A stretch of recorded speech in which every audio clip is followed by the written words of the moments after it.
Eu gostaria ainda de retornar um pouquinho para a questão dos trabalhadores da Construção Civil de Cajazeiras. Houve um acidente de trabalho que acabou vitimando fatalmente um dos trabalhadores. E, em razão disso, foi aberto um procedimento administrativo na Procuradoria do Trabalho em Patos, que está acompanhando como tudo isso aconteceu, quais foram as principais causas, quais foram as omissões, embora nós já saibamos mais ou menos o que isso vai, depois das investigações, acontecer.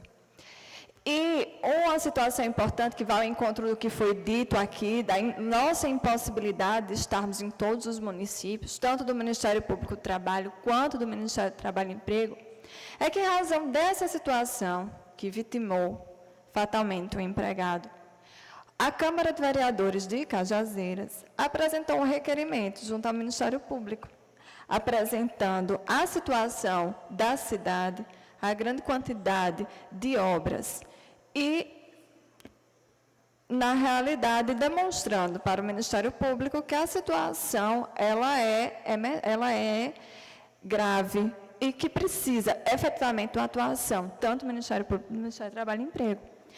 Em razão disso, já estamos articulando realmente ações, junto com o Ministério do Trabalho e Emprego, para que haja uma atuação efetiva e próxima da comunidade. Se eu quero falar, porque existem aqui representantes da Câmara, dos vereadores aqui, e dizer que a Câmara de Vereadores ela também pode agir dessa forma.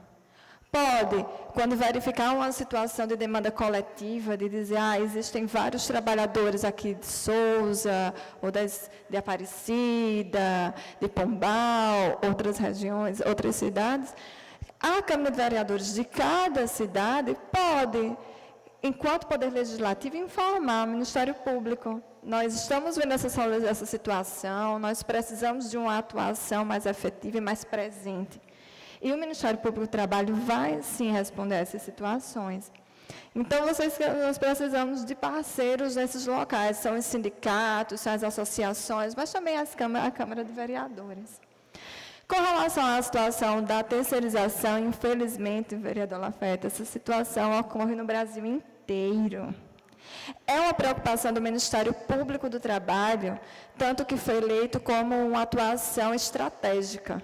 Existe um projeto nacional chamado Terceirização Sem Calote, ou seja, um olhar do Ministério Público sobre essa problemática, a tentativa de atuar antes que essas violações aos direitos venham a acontecer. E como efetivamente isso vai acontecer? Através de uma maior fiscalização com relação às empresas terceirizantes, ou seja, os órgãos públicos, a administração pública, seja ela federal, seja ela estadual, seja ela municipal. E também com relação às empresas que terceirizam, que são privadas e que terceirizam seus serviços. Essa questão da inobservância dos direitos trabalhistas, dos terceirizados, ela parte muito por essa questão da falta de fiscalização dos contratos. A administração pública e qualquer empresa contratante, ela pode exigir para repassar os valores dos contratos às empresas terceirizadas a comprovação de todas as observâncias dos direitos trabalhistas. Eu quero que me apresente a relação dos salários que foram pagos, se o FGTS foi devidamente depositado, se o INSS foi recolhido, e só a partir da efetiva comprovação disso, poder realmente repassar. Houve uma alteração agora em dezembro da Instrução Normativa número 2 do Ministério do Planejamento, que trata especificamente dessa questão da terceirização da administração pública. E nessa alteração, ela vem exatamente no sentido de fazer com que os fiscais dos contratos, porque existem servidores que são próprios para fiscalizar esses contratos, eles sejam chamados à sua responsabilidade. Existe agora a necessidade mais premente de realização de um fundo de provisão, ou seja, aquelas empresas que contratam os serviços para tomador de serviço, ou a própria administração pública, pode fazer uma conta de provisão, ou seja, para resguardar dinheiros referentes, os valores referentes ao 13º salário, férias e verbas rescisórias. Porque o que a gente sabe, e é o que acontece muitas vezes, os contratos administrativos precisam de uma licitação prévia, e essas licitações elas são feitas pelo menor preço. Então, muitas vezes, no primeiro ano, a empresa observa todos os direitos trabalhistas. Mas o segundo ano, que vem férias, 13º dos trabalhadores, então ela já começa a inobservar. Então, especificamente, aqui na Paraíba, existe um grupo de trabalho, terceirização, que é coordenado por mim, e que vai realizar um encontro técnico nos dias 5 e 6 de junho, no município de João Pessoa, com a participação do Ministério Público do Trabalho, Contratadoria Geral da União, Tribunal de Contas da União, Ministério do Trabalho e Emprego, Receita Federal, Ministério Público Federal, com a intenção de capacitar efetivamente esses agentes que são responsáveis pela fiscalização dos contratos. A partir daí, vão ser expedidas notificações recomendatórias pelo Ministério Público do Trabalho e cobrar a responsabilidade. Então, a nossa atuação ela vai ser no sentido de evitar que o dano aconteça. Vamos tentar realmente evitar que o prejuízo venha a acontecer.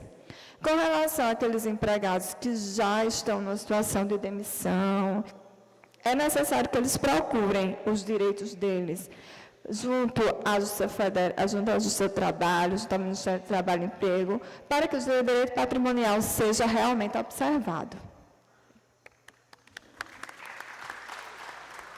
Obrigado, doutora Marcela. Doutor Eduardo Varandas quer complementar a resposta, e nós temos 2 estudantes que já estão inscritos para fazer a pergunta para a mesa. Doutor Eduardo, Vossa Excelência tem a palavra. Na verdade, não é bem um complemento, é mais uma declaração.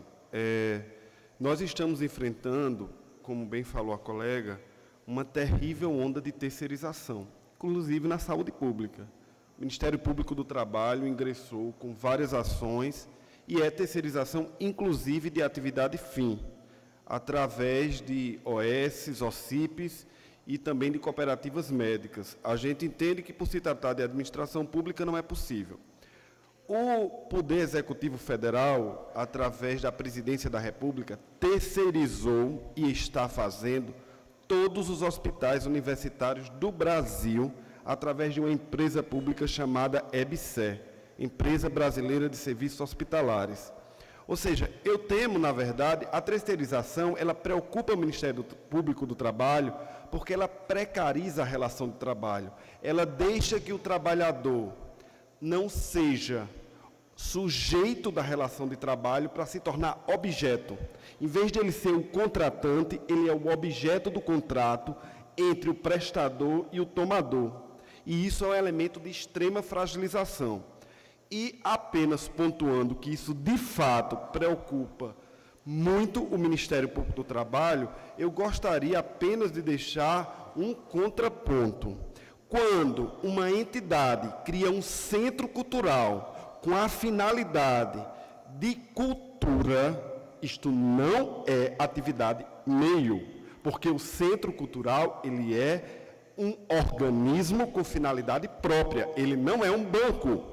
Se o centro é cultural e a atividade é de cultura, os empregados que lá estão, de fato, se encontram na atividade fim. E nesse ponto eu preciso discordar com todas as vênias, como bem decidiu a CGU, trata-se de terceirização de atividade fim, sim. E é preciso que a gente escuta isso. Por isso que existe o projeto de lei que quer rediscutir as possibilidades de terceirização. Muito obrigado.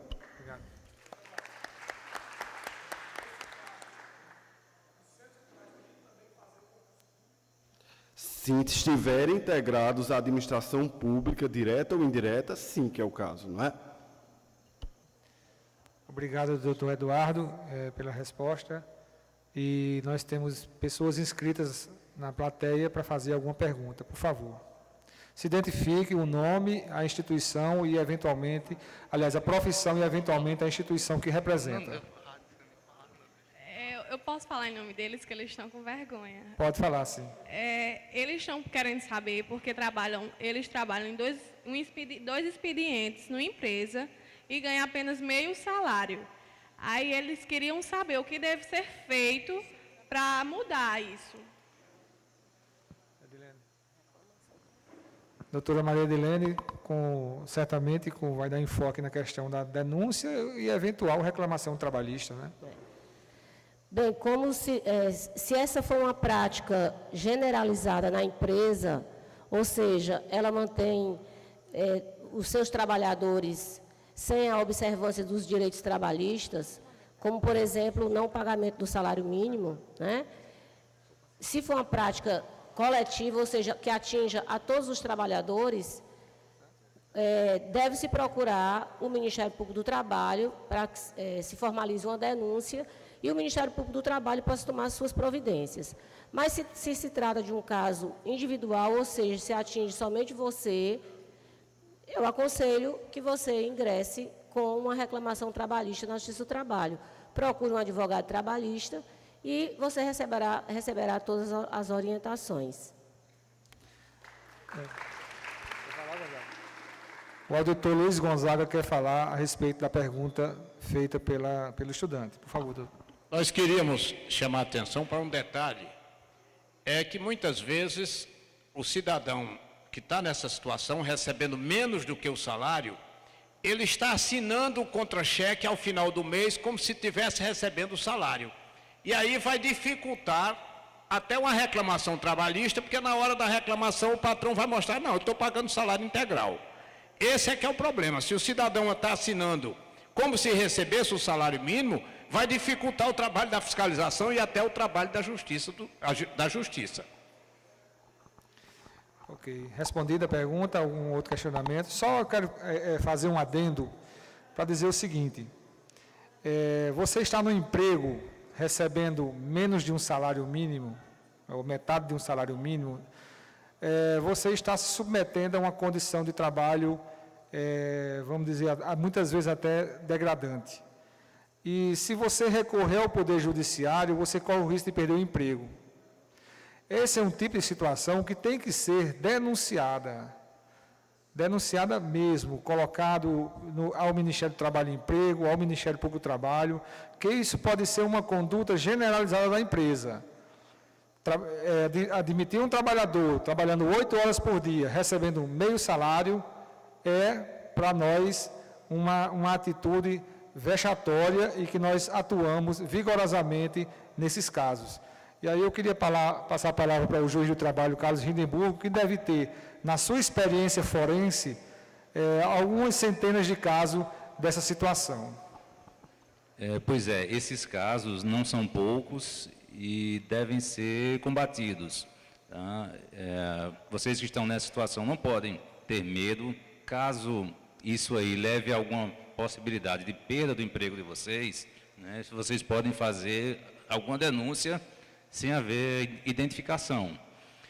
Outra coisa que é muito importante é que vocês se cerquem de provas, certo? Isso aí vai ser muitas vezes vocês estão numa situação dessa, mas não pensam que em algum momento, um pouco mais para frente, vocês vão estar em uma situação que precisa entrar com ação na justiça, só que vocês não vão estar com provas.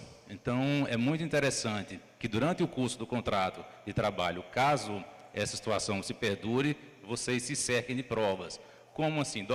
Alguns documentos que vocês possam ter acesso, ou então algum colega que viva ali diariamente com vocês e que presencie essas formas de violação dos direitos do trabalho. Então, é muito importante que vocês se cerquem dessas provas, para quando um pouco mais na frente, caso vocês venham entrar com ação na justiça, né, vocês possam fazer valer esse direito de vocês, certo?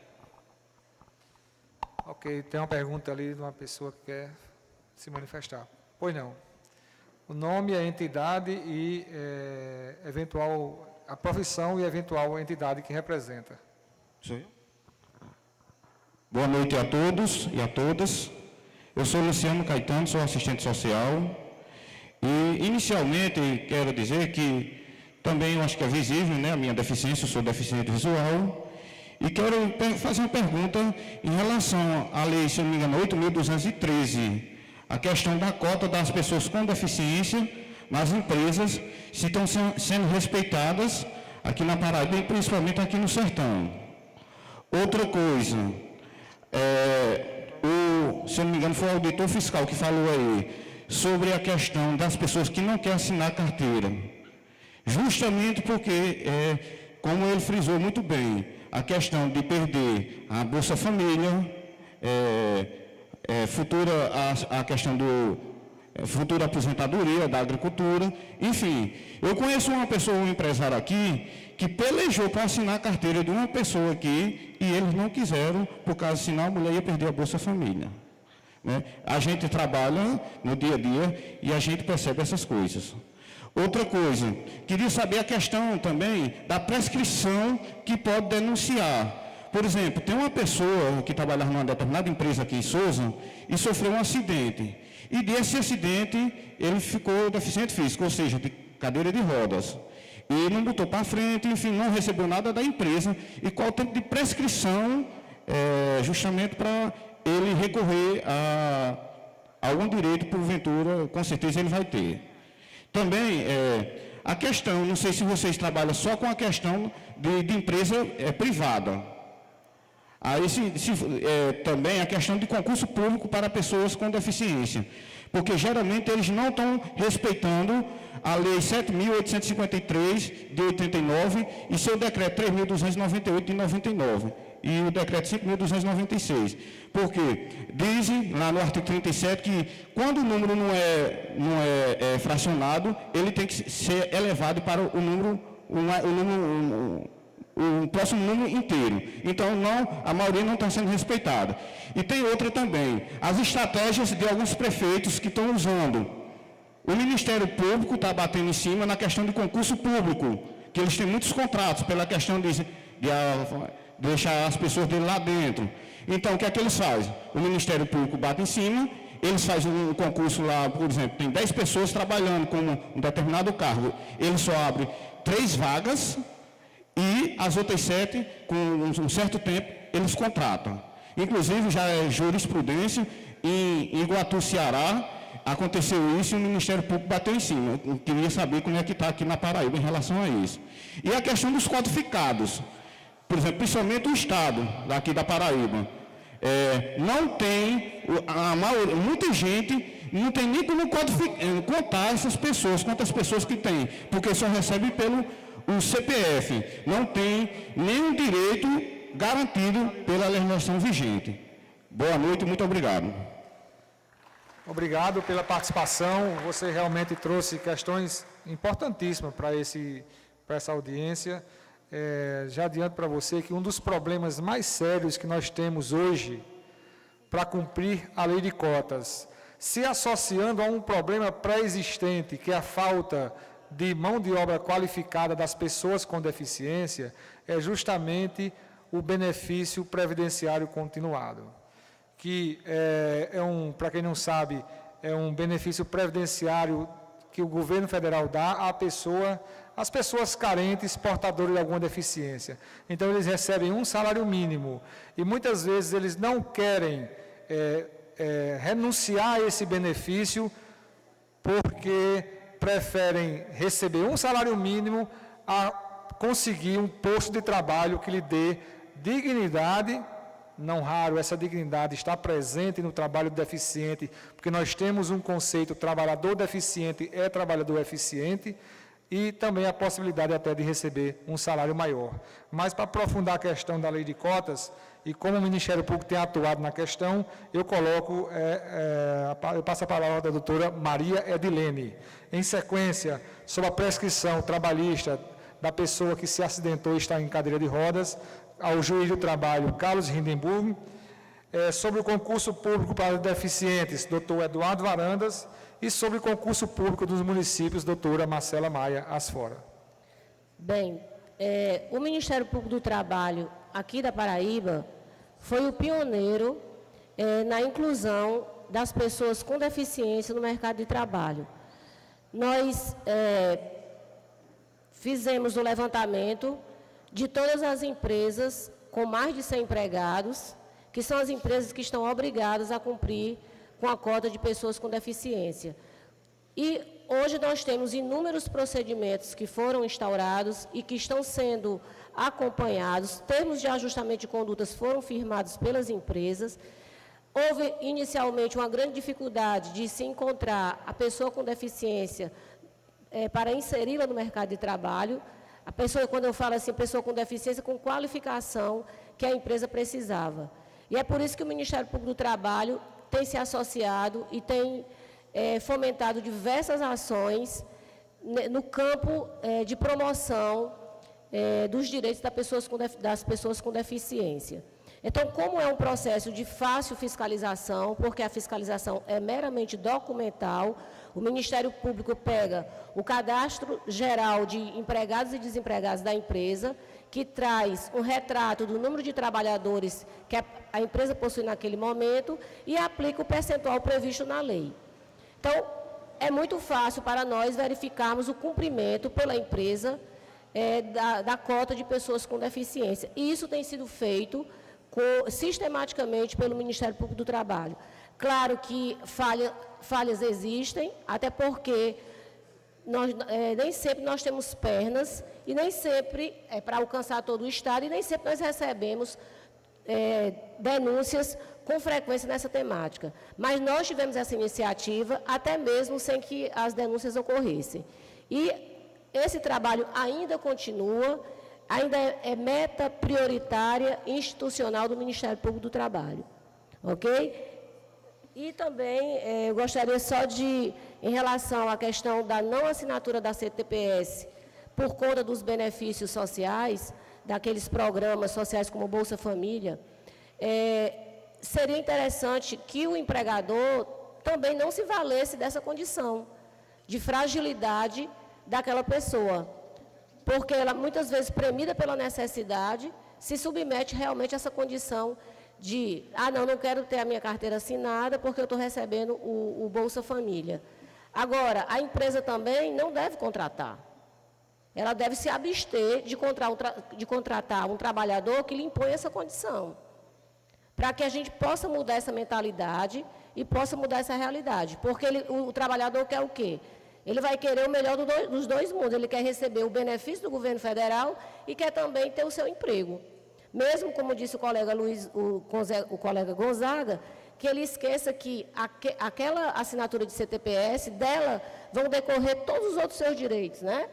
Quer dizer, ele não está tendo a consciência de que está abrindo mão de uma infinidade de direitos, como, por exemplo, no futuro, uma aposentadoria ou um auxílio-acidente por conta de um acidente de trabalho. Obrigado, doutora Edilene. Sobre prescrição trabalhista, o juiz Carlos Hindenburg vai responder a pergunta do participante. Sendo bastante claro, diria que a prescrição, o que é prescrição? É o tempo que você tem para quando você tem algum direito seu violado, é o tempo que você tem para entrar com ação. Tá? Se você, como ele falou, se você sofreu um acidente por culpa da empresa, tá? Você não tem a vida toda, você não tem 20, 30, 40, 50 anos para você entrar com ação contra ela, não. Então, em regra, nesses casos, quando se sofre um acidente, como esse que o nosso colega falou, existe alguma divergência, mas seriam 5 anos dentro do curso do contrato de trabalho, né? Caso você ainda esteja com o contrato vigente com essa empresa, você teria 5 anos para entrar com a ação a partir da ciência da gravidade dessas lesões. Tá? E caso esse contrato termine, então também, em regra, você teria até 2 anos para entrar com a ação contra essa empresa, pleiteando o pagamento ou a reparação de algo que você perdeu por culpa dessa empresa. Doutora Marcela, obrigado, doutor Carlos Hindenburg. Doutora Marcela responde sobre concurso público e vagas para deficientes. E aí o assunto interessa a todos os municípios, todos os estados e a União Federal, ou seja, legalmente, as vagas destinadas para concurso público devem contemplar um percentual para deficientes. Doutora Marcela, Vossa Excelência tem a palavra. Essa norma é objetiva, não existe espaço para interpretação. A Constituição ela é clara, a legislação que trata sobre isso é clara. Então, em todo concurso público é necessário que se conceda a vaga para a pessoa com deficiência, para que ela possa concorrer dentro daquela cota, como a Constituição Federal permite e a legislação. Isso é uma forma de ação afirmativa. O que é isso? É a tentativa de tratar os desiguais na exata proporção da sua desigualdade. Ora, são pessoas que têm vulnerabilidade maior. E, por essa razão, para que possam aceder ao mercado de trabalho, há necessidade de um tratamento diferenciado. Então, se isso não está sendo observado, deve ser denunciado. É importante que se denuncie, inclusive quando sai o próprio edital, porque há a possibilidade do Ministério Público atuar antes que o concurso seja realizado, antes que o concurso seja terminado, antes que seja homologado, que as pessoas sejam nomeadas. Então, saiu o edital, não tem aquela previsão, já pode ser denunciado ao Ministério Público do Trabalho.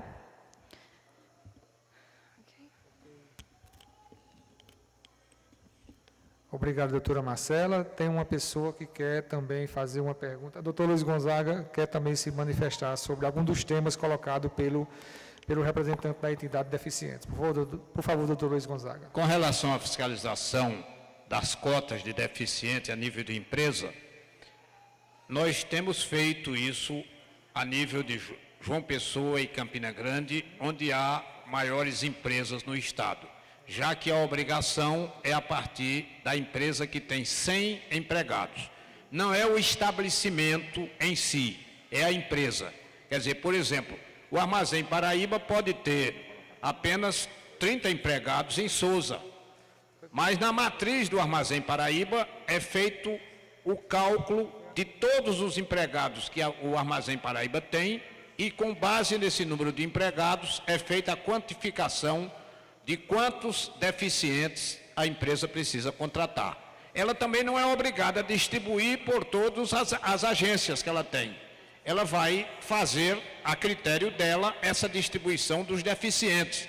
Ela pode concentrar, por exemplo, em João Pessoa, onde há FUNAD, onde há mais informações, onde há mais possibilidade de contratar esse deficiente. Agora, um grande problema é a questão do recrutamento. A doutora Edilene já levantou a questão do recrutamento. Muita gente, e o doutor Cláudio também já adiantou, muita gente não quer trocar o benefício de prestação continuada pela remuneração de um emprego. E cria, inclusive, um problema que as empresas expressam para a gente, quando vão dar conta do cumprimento das suas cotas, é que, muitas vezes, o deficiente começa a criar caso na empresa, porque acha que, como a empresa é obrigada a mantê-lo, ele pode pintar e bordar a nível de empresa. Então, é uma questão que a mentalidade que se tem que melhorar nesse sentido, tem que mudar a mentalidade nesse sentido.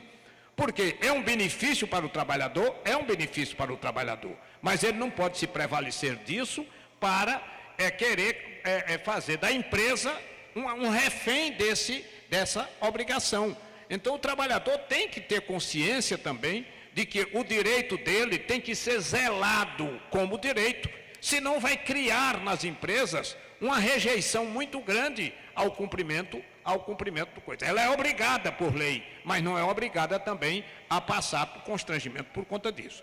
Com relação à fiscalização de órgãos públicos, nós temos uma limitação de fazer fiscalização em órgão público.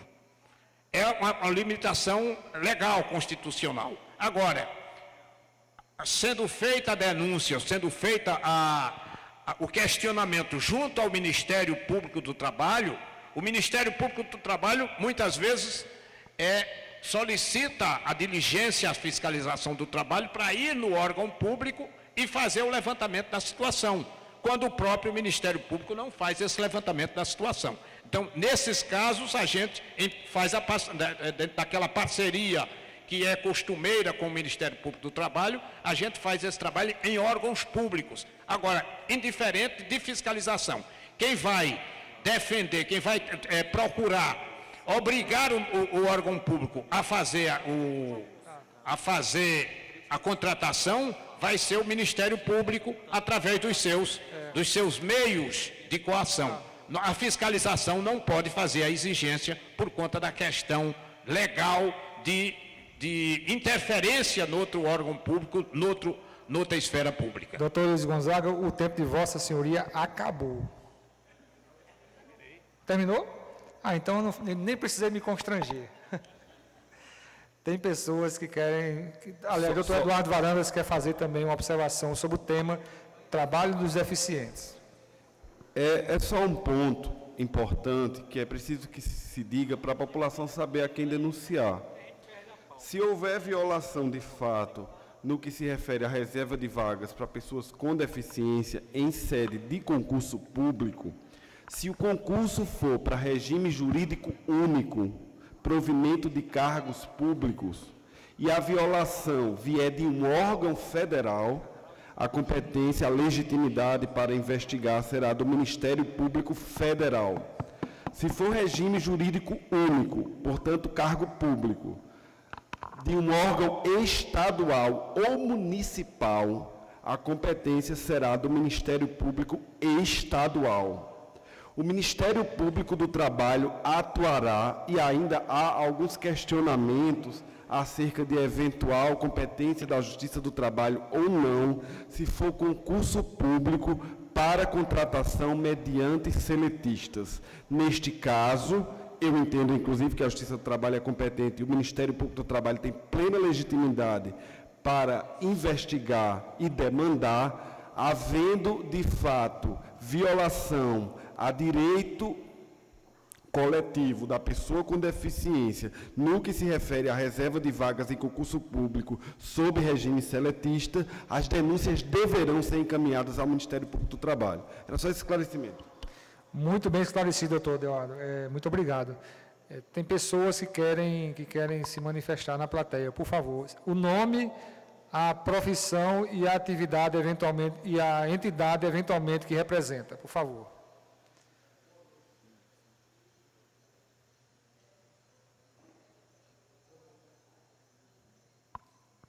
Esse microfone ele não quer andar muito não, mas graças a Deus chegou até nós.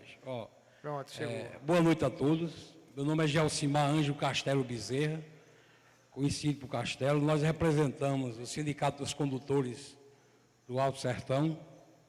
Tenho a alegria de ser acadêmico de Direito lá na nossa cidade. Agora, eu acho essa ideia brilhante.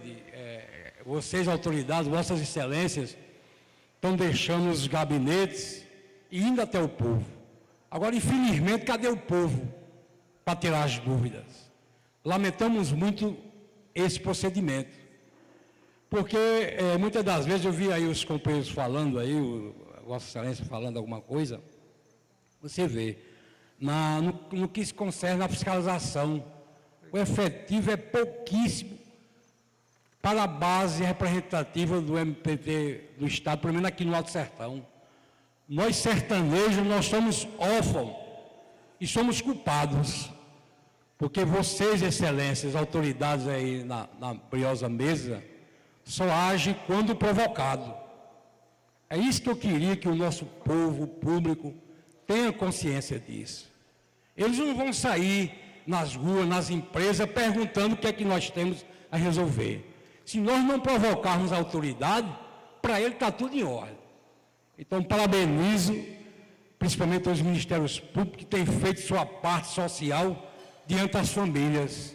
Agora, lamentamos aqui o público, pela área, pela base que essa justiça representa. Eu ainda digo muitas das vezes, o povo tem medo da justiça. Para que esse medo? Para que essa coação? Eles são cidadãos de respeito, representativa à altura, que muitas das vezes, em cima de vossas cabeças, só os céus, mas nós somos os culpados. Então, eu fico aqui, você vê, eu estou vindo de Cajazeiro justamente para isso, abraçar a todos, parabenizar, e fico feliz, porque eu vou sair daqui, meu amigo, consciente de uma coisa: Vossa Excelência estão preocupados com a situação social de todas as comunidades, seja ela sertaneja, litoral. Agora, nós temos que fazer a nossa parte, que é isso que não está acontecendo. Ninguém denuncia, ninguém tem coragem.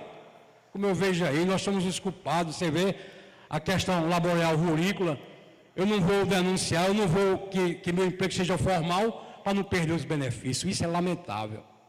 Eu agradeço o espaço e volto a dizer, o Ministério Público do Trabalho e os Ministérios Públicos têm feito suas partes. Nós é que não fazemos a nossa. Vamos denunciar, minha gente. Vamos ter coragem, porque assim a Lei Áurea, para mim, não foi abolida. Muito obrigado, boa noite.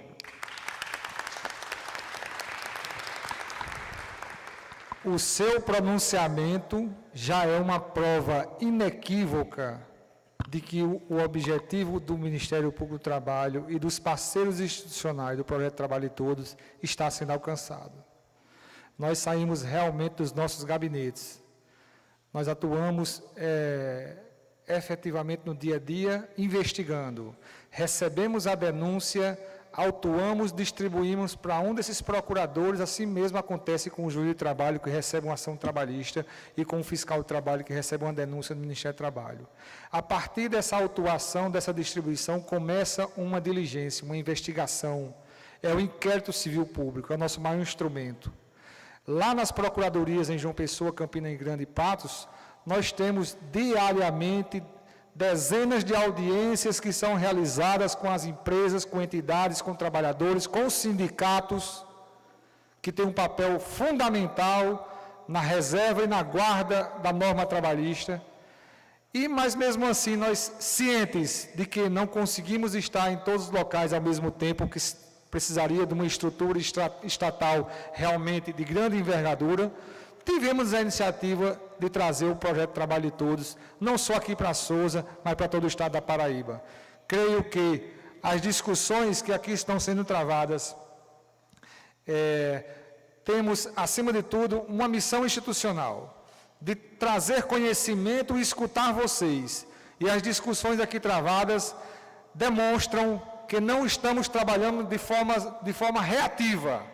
Nós, do Ministério Público do Trabalho, não estamos esperando a denúncia chegar no gabinete, que nós poderíamos fazê-lo, porque a Constituição e a lei nos dá esse direito.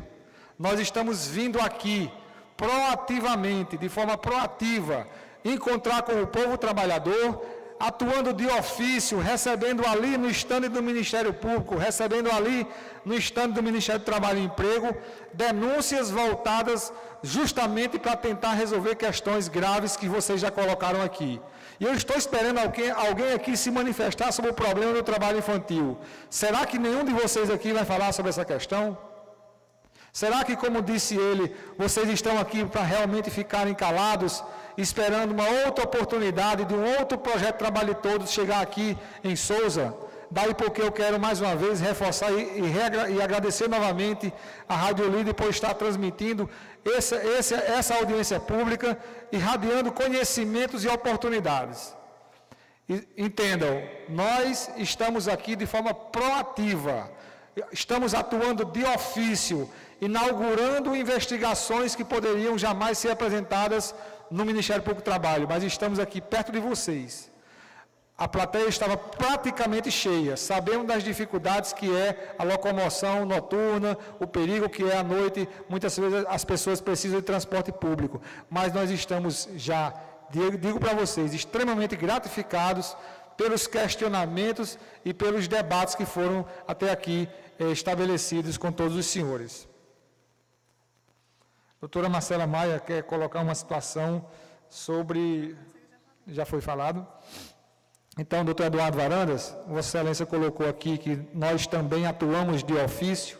Eu queria que Vossa Excelência colocasse um pouco da sua experiência dentro de tantos temas que nós temos abordado de forma proativa, não reativa, como, quiçá, acontece na maioria dos órgãos públicos.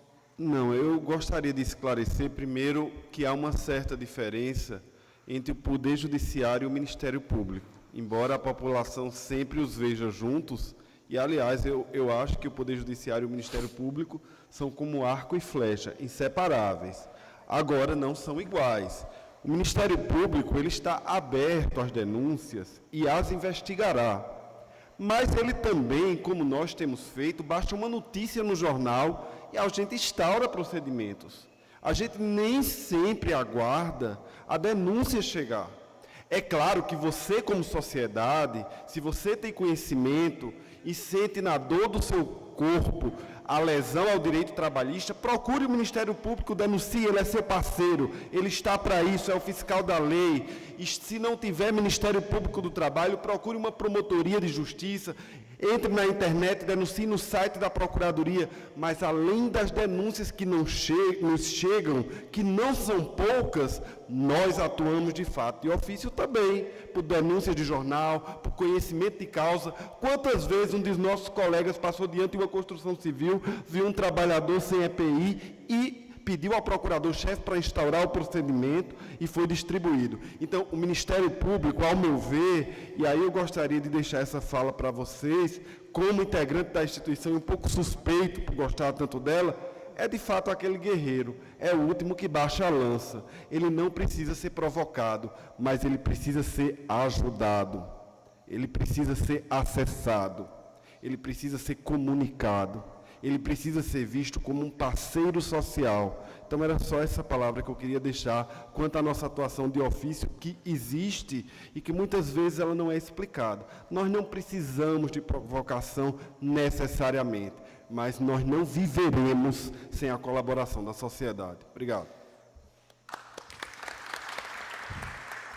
Doutor Eduardo, e eu complemento o que Vossa Excelência coloca para dizer aos senhores que são dezenas, diria centenas de casos de procedimentos instaurados no Ministério Público do Trabalho a partir de um julgamento de um processo ou na vara do trabalho ou no tribunal. Os senhores devem saber, o procurador do trabalho ele tem assento à direita, tanto do juiz do trabalho na primeira instância, como assento à direita do presidente do tribunal no colegiado TRT.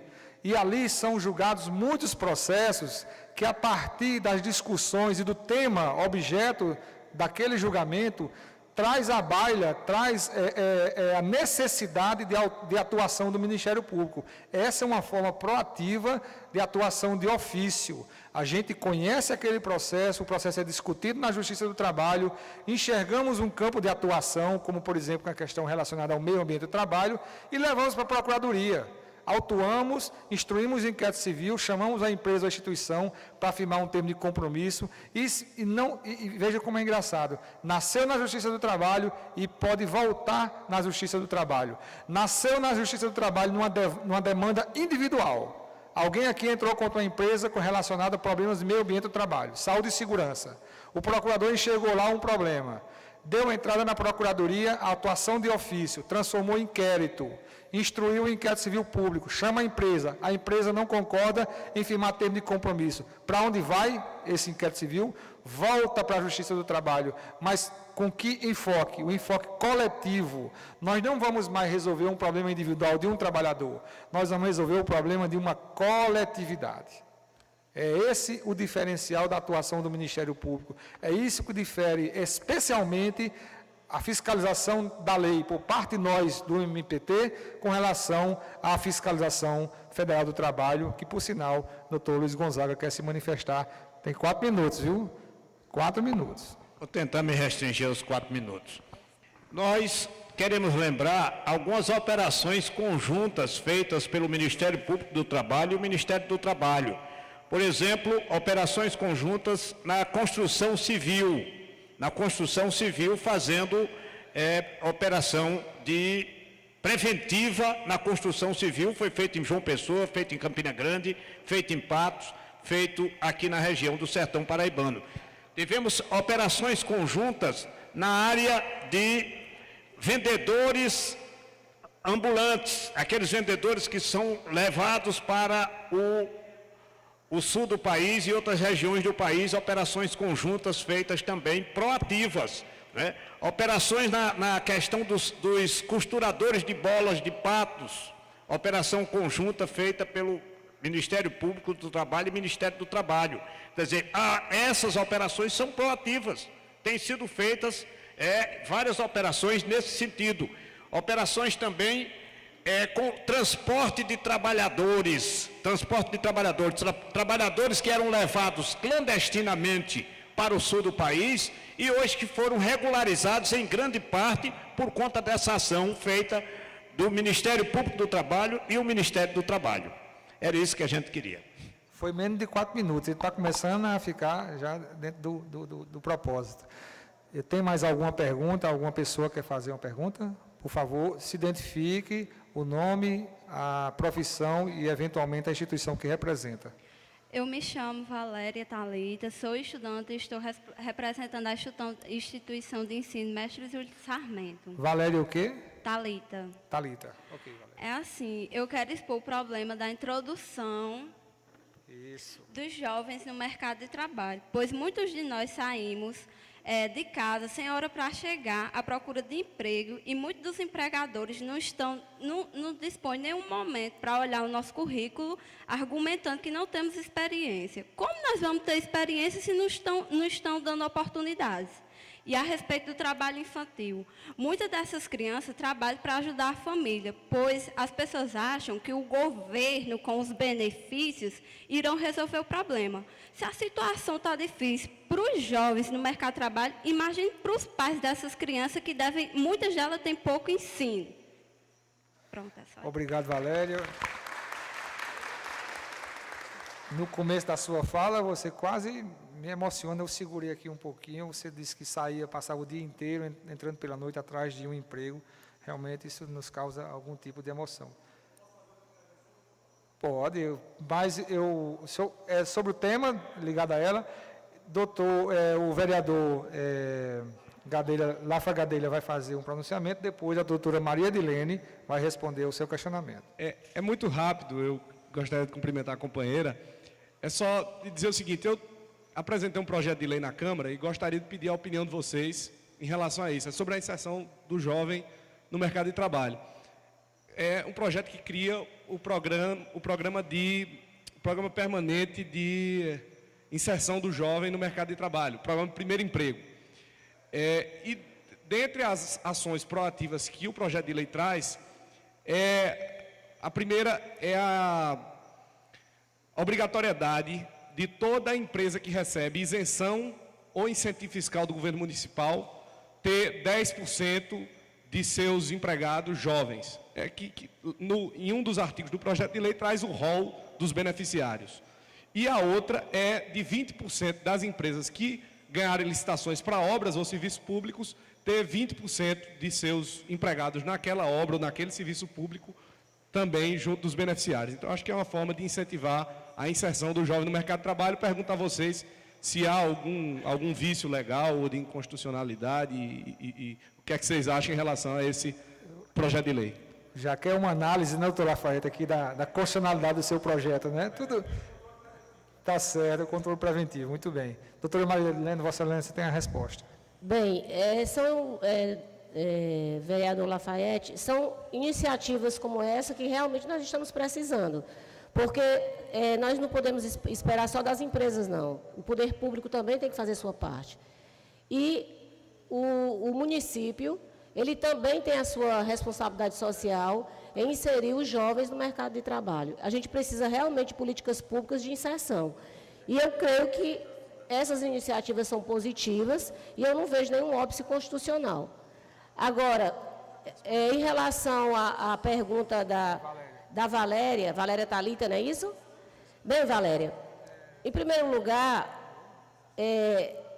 isso que você colocou de o jovem ficar batendo nas portas do empregador e não conseguir nenhuma oportunidade, é realmente contra tudo isso que a gente luta, né?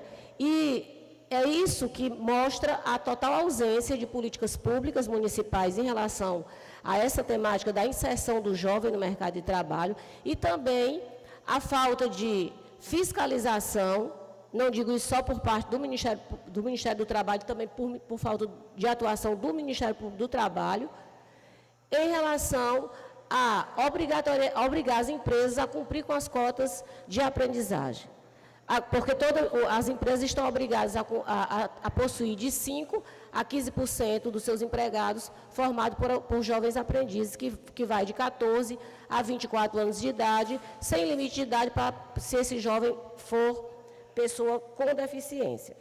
Bem, chegou aqui, depois eu respondo em relação ao jovem aprendiz do Pronatec, porque o jovem aprendiz, o Pronatec aprendiz ainda está em fase de implantação, ele vai ser realmente implantado, vai ser uma oportunidade que nós teremos, mais uma oportunidade de inserir cada vez mais jovens no mercado de trabalho. Agora, qual a dificuldade em se implementar esse programa de aprendizagem? Ou seja, de exigir das empresas o cumprimento dessas cotas. É porque nós não dependemos só de chamar a empresa para cumprir a cota. Nós precisamos também das entidades formadoras. Nós precisamos do Sistema S, que é o Sistema Nacional de Aprendizagem. Nós temos o SENAI, que é o Serviço Nacional de Aprendizagem Industrial, o SENAC, que é o Serviço Nacional de Aprendizagem Comercial, o SENAR, que é rural, o SENAD, que é dos transportes. Então, o que acontece? Como é que nós vamos exigir da empresa se a empresa não vai ter onde buscar esse jovem aprendiz? Porque, de acordo com a lei, para que ele seja contratado como aprendiz na empresa, ele precisa estar frequentando um curso de aprendizagem. E quem é que pode fornecer, quem é que pode ministrar esse curso de aprendizagem? Em primeiro lugar, o Sistema S, que eu acabei de falar. Em o Sistema S, não dando conta, os IFs, que nós temos aqui no caso, o IFPB. Na falta desses dois, nós temos as entidades sem fins lucrativos. Então, nós estamos agora em um esforço conjugado, nós já estamos discutindo isso com a fiscalização do trabalho, inclusive no fórum de aprendizagem que nós possuímos lá em João Pessoa, que é coordenado pelo Ministério do Trabalho e Emprego, onde a gente quer exatamente levar essa discussão e tentar realmente, implementar de forma efetiva o programa de aprendizagem, principalmente nesses municípios com verdadeiro potencial de contratação de aprendizes, como é o caso do município de Souza. Então, além dessa iniciativa do Ministério do Trabalho, juntamente com o Ministério Público do Trabalho, temos a necessidade dessas políticas públicas municipais. Está chegando aqui o Pronatec Aprendiz, onde é que serão destinados esses jovens? Eles podem sair tanto das escolas públicas como dos IFs, e serão inseridos, por exemplo, no setor público que não está obrigado com o cumprimento da cota, ou para empresas que não estejam, pequenas empresas, microempresas, que também não estão obrigadas ao cumprimento da cota. Bem, em relação ao que você falou... Não, mas é muito importante o que ela falou. Foi Luiz Gonzaga que falou. Olha, se ela falar mais, eu vou querer mais tempo depois. Sim, mas é porque agora que foi tocado no tema do trabalho infantil e da inserção do jovem no mercado de trabalho. Em relação, foram duas perguntas. A segunda pergunta eu não respondi ainda. Porque ela disse assim, ela disse, olha,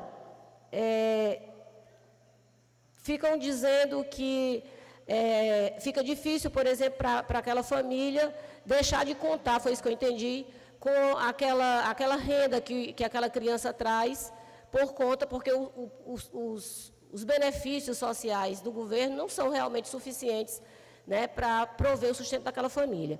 Agora, nós precisamos mudar essa mentalidade, Valéria, porque nós temos a nossa Constituição Federal, no artigo 227, que diz que é dever da família, da sociedade e do poder público garantir a efetivação de todos os direitos.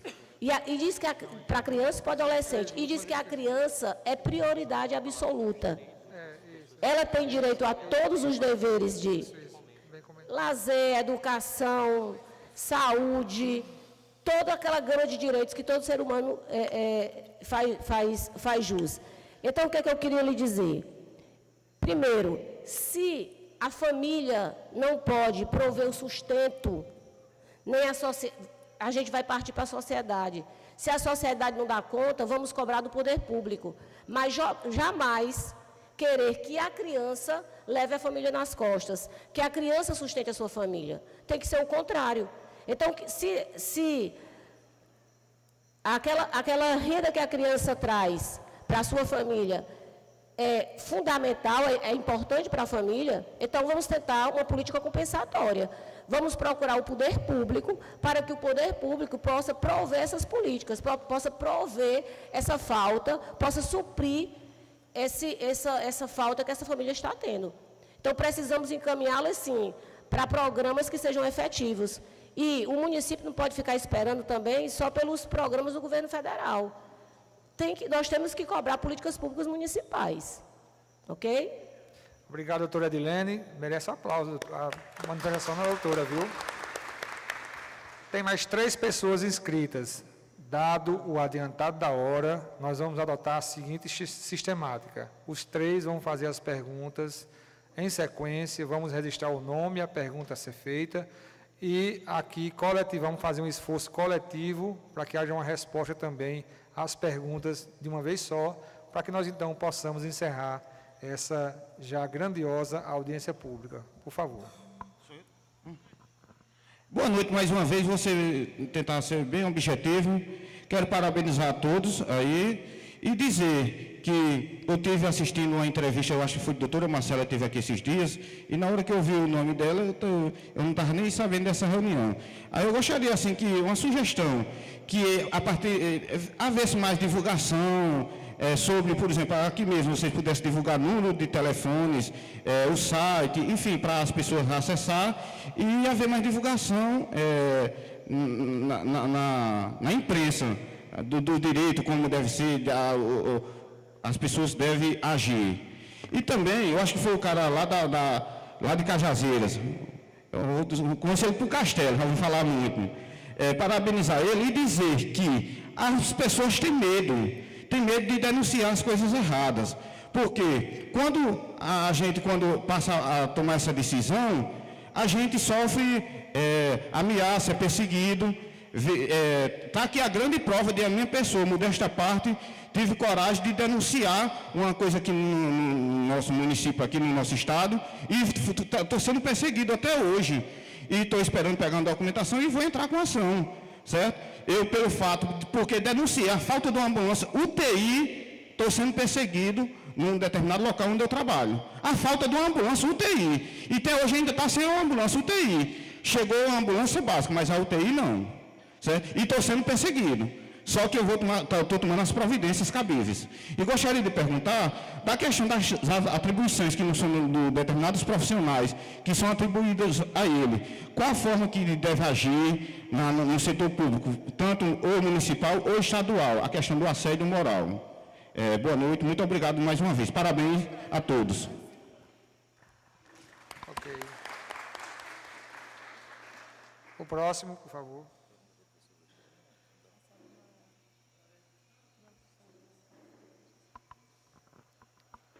Boa noite a todos e a todas. Meu nome é Gessinho Dantas, sou vice-presidente do Sindicato dos Trabalhadores Rurais de Sousa. Quero saudar as autoridades da mesa, parabenizar o Ministério Público do Trabalho por ter tido essa brilhante ideia de realizar essa audiência pública hoje aqui. Infelizmente, o trabalhador não está aqui presente. Gostaríamos, eu acho que vocês gostariam também que tivesse centenas de trabalhadores, tanto da zona rural como da zona urbana, aqui presente.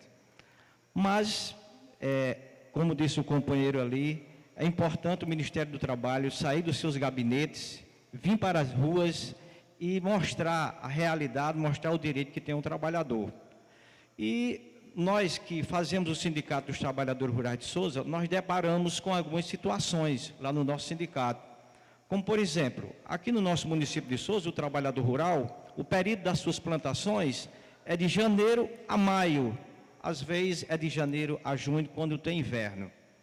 E nós deparamos com situações que o trabalhador, o restante do ano, ele não quer arranjar um trabalho, não quer trabalhar numa empresa, temendo perder seus direitos previdenciários, como também já foi dito aí por vossas excelências, às vezes tem até pessoas que deixam de trabalhar de carteira assinada, com medo até de perder o Bolsa Família. E eu acho que, como foi dito aí por Vossas Excelências, que o trabalhador hoje, ele precisa de muitos esclarecimentos. O trabalhador hoje, ele precisa tomar conhecimento realmente dos seus direitos. Era essas as minhas colocações. Muito obrigado. E mais uma vez, parabéns pelo evento.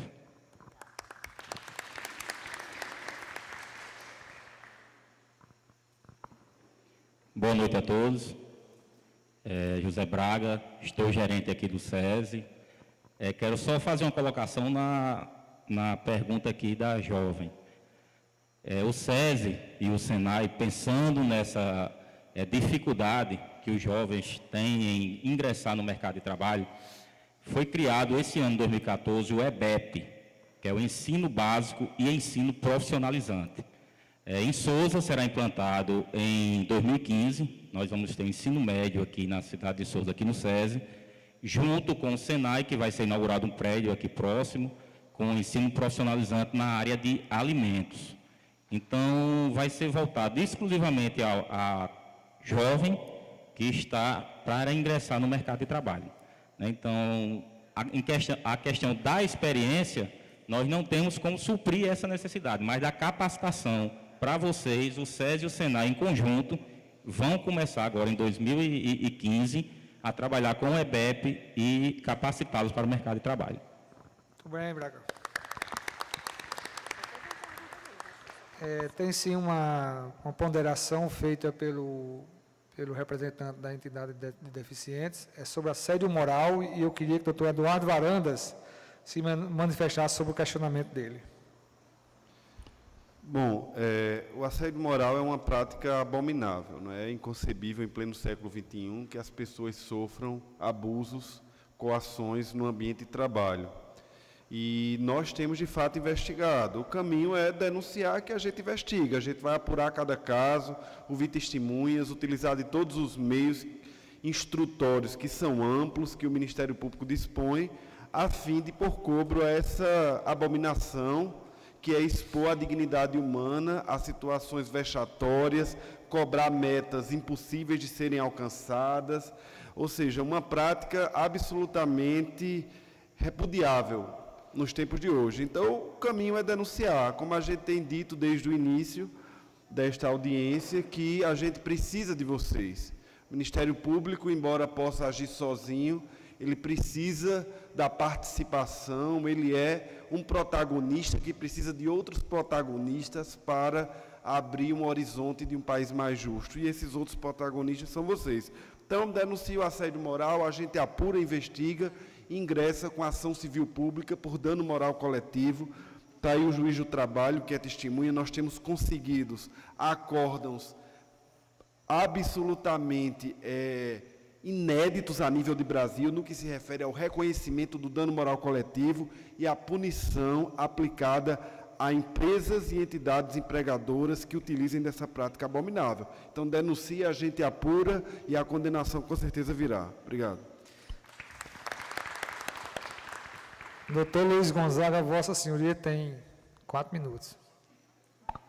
Bem, o Ministério do Trabalho também tem um setor a nível de João Pessoa e de Campina Grande, que apura casos de assédio e tenta solucioná-los, assédio moral também, e tenta solucionar esses casos. Quando não consegue, encaminha também para o Ministério Público do Trabalho, porque aí já faz a ação a nível judicial. Então, nós temos, infelizmente, não podemos estender isso ao restante do Estado, porque a nossa estrutura não se estende a todo o Estado nesse sentido. Mas nós temos, em João Pessoa e Campina Grande, um núcleo que atende às denúncias de assédio moral e tenta solucionar. Quando não consegue, aí encaminha também para o Ministério Público, que tem mais armamento de que a gente, tem mais armas, mais instrumentos do que a gente para tentar solucionar a questão. Obrigado, doutor Luiz Gonzaga. Bom, 2 situações foram colocadas, questão da divulgação do evento e também sobre a difusão do conhecimento dos direitos trabalhistas. Como eu disse no meu pronunciamento inicial, nós estamos aqui num projeto piloto. É um projeto institucional unindo diversos parceiros públicos e privados. ele vai se desenvolver num ciclo de 12 meses, em 13 cidades estrategicamente escolhidas. Souza é a primeira, ou seja, é a etapa piloto do projeto Trabalho de Todos. Evidentemente que uma maior divulgação poderia possibilitar uma presença muito mais maciça de pessoas, não só nessa audiência pública. Eu quero dizer que a quantidade de pessoas que aqui estava até a metade da audiência já colocou exatamente aquilo que a gente esperava. Muito mais do que isso, se aqui tivesse apenas 10 pessoas, mas que fossem 10 pessoas que tivessem a legítima representação do mundo trabalhista, seja de empregador ou seja de trabalhador, também nós estaríamos atingindo os objetivos, porque são vocês, representantes sindicais, que devem difundir também esse conhecimento, essas informações.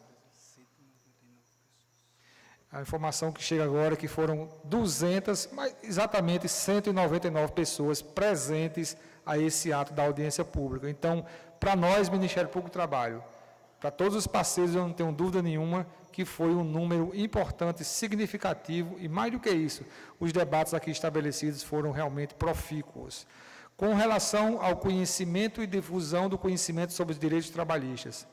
Gente, ontem e hoje nós proferimos palestras para cerca de praticamente já 1.000 pessoas aqui no ginásio e ali nas audiências, no auditório e nas salas do SESI de Souza.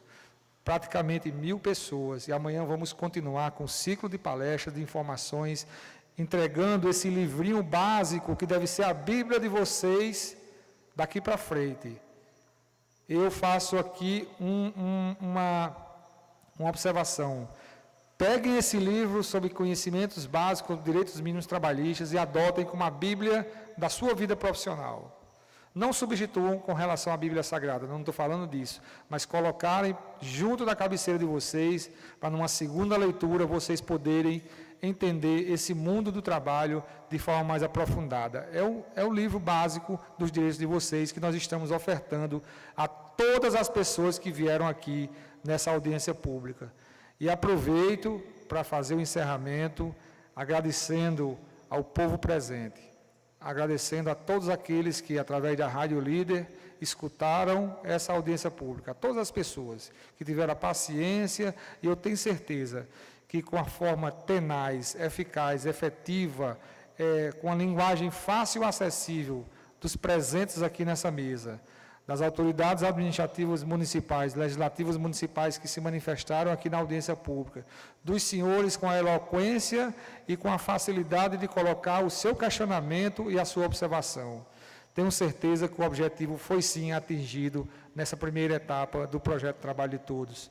Agradecer a todas as autoridades do mundo do trabalho, ao Poder Público Municipal, agradecer ao SESI de Souza, na pessoa do seu gerente, José Braga, que acabou de se manifestar de forma extremamente pertinente e oportuna, para dizer que o SESI, que o Sistema S, e eu sei que essa é a realidade também do FEComércio, estão prontos, tanto o Sistema S, FIEP, como o Sistema S, FEComércio, estão prontos para, numa atitude proativa, preparar os jovens para o futuro profissional. A todos os parceiros institucionais do projeto, que vocês estão vendo aqui através das suas logomarcas e dos serviços que estão emprestando ao projeto Trabalho de Todos. A todos os servidores do Ministério Público do Trabalho. E eu peço licença para cumprimentar e agradecer efusivamente cada um, mas eu faço na pessoa de Lindenberg Leitão, que é o nosso assessor jurídico do Gabinete do Procurador-Chefe. Mas eu repito, agradeço de forma efusiva a cada um dos servidores do Ministério Público do Trabalho. Né? E dizer que, em nome de todos que fazem o Ministério Público do Trabalho, a imprensa paraibana, a imprensa souzense também fez o seu papel importantíssimo na divulgação, ainda que não foi no tempo que a gente queria que acontecesse a divulgação desse projeto. Mas foi fundamental para poder atrair a atenção das pessoas para a praça de serviços que está sendo oferecida desde ontem, passando por hoje e continuando amanhã, oferecendo serviços importantes para o mundo do trabalho, mas, acima de tudo, para engrandecer e dignificar e trazer para vocês aquilo que nós mais queríamos trazer nessa audiência pública, que era a cidadania trabalhista. Contem com esses órgãos que aqui estão. Contem com o poder público municipal, com o poder legislativo municipal, estadual. Busquem, vocês têm direito de instar e de procurar cada uma dessas entidades de acordo com aquilo que você está sofrendo ou que precisa ser resolvido. Muitíssimo obrigado a todos e, quem sabe, até uma próxima oportunidade. Uma boa noite a todo o povo de Souza e de região. Obrigado.